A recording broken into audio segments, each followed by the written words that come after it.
আজকে বাড়িতে বাবা এসেছিল, কারণ পয়লা বৈশাখের জামা কাপড় কেনাকাটার জন্য টাকা দিতে। এগুলো দাদু এনেছে, এটা খুলে দেবো।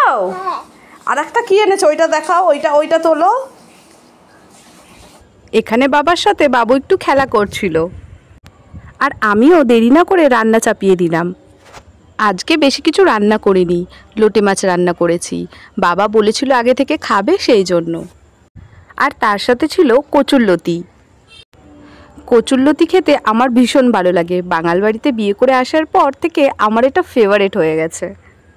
আর করেছিলাম মাংস, বাবাকে খেতে দিয়েছি। আমার বাবা প্রতিদিন ভিডিও কল করে নাতিকে দেখে, তবুও থাকতে পারে না, কিছুদিন পরপরই চলে আসে। আর এবারে তো পয়লা বৈশাখের কেনাকাটার জন্য বাবা আগে থেকে টাকা দিতে এসেছিল। আমার হাতের পায়েস খেতে যেরকম বাবাই ভালোবাসে, সেরকম আমার মাও খুব ভালোবাসে।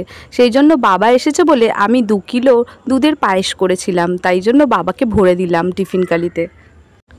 আমার বাবার চোখ অপারেশন হবে, আর কিছুদিন আসতে পারবে না, সেই জন্য এবারে একটু বেশি কষ্ট লাগছিল। আমি বললাম বাবাকে 2 দিন থেকে যেতে, কিন্তু আমার বাবা না, থাকবে না, সকালে আসবে বিকালে চলে যাবে। আর তাছাড়া মেয়েদের প্রতি বাবাদের একটু বরাবরই টান থাকে। আগে বাবা আসতো, কিন্তু এখন একটু বেশি বেশিই আসে, কারণ নাতিকে দেখতে হবে, সেই জন্য। শ্বশুরবাড়ির পরিবারে আমার কেউ নেই, শাশুড়ি শ্বশুর অনেকদিন আগেই মারা গেছে, তাই জন্য বাবু ঠাম্মা দাদু কী জিনিস সেটা জানে না। একমাত্র তোমার মা বাবা ওকে এত ভালোবাসে যে মানে প্রাণ যেন ওর।